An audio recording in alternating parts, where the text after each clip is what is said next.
Someone once told me not everything needs to be a poem. I felt so many things this week and I haven't written any of them yet. There are always more emotions than I can actually do anything healthy with. I used to keep them in mason jars like caterpillars.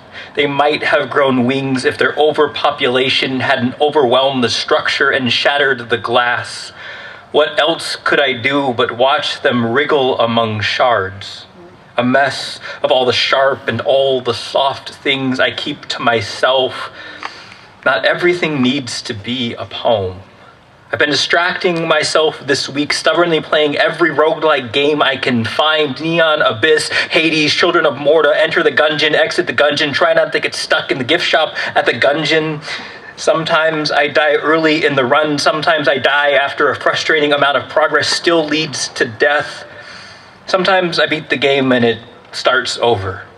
The levels are randomized every time, random items to try to stay alive with. So much of this just fills up to dumb luck. My cat has not stopped crying since the run where I got the guitar gun I never figured out how to use. His bowl is mostly full, but he still keeps asking for food. Not everything needs to be a poem.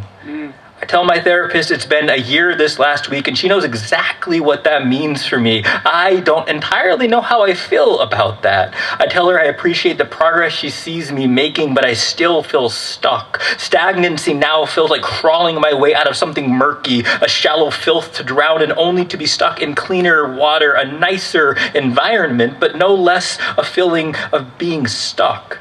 She asks if I'm going to write about this, and I tell her I'm tired of writing sad poems. I don't know when life stops feeling like one fight after another with all of the fighting to simply stay alive. When does the living happen? Not everything needs to be a poem, but I still haven't managed to figure out what I'm worth if I'm not writing. Who am I if this doesn't become a poem? Do I just stop existing? I think about the writers, the artists I admire, how rarely anyone ever goes, God damn it, I would not have to have lived the life they did. I wonder what I become if I just write and write and write and write. My words eventually live on long after I have stopped. What am I then? There are people who love me. They see more of me than I can. I hope one day I am able to. I die again in the game. After finally figuring out what the things meant to keep me alive are actually supposed to do, I don't have the energy to start my 23rd or 32nd run, so I lay down and try to nap the murk of the week away. My cat won't stop slapping me in the back of the head, even though his food bowl is still almost entirely full. Thank you.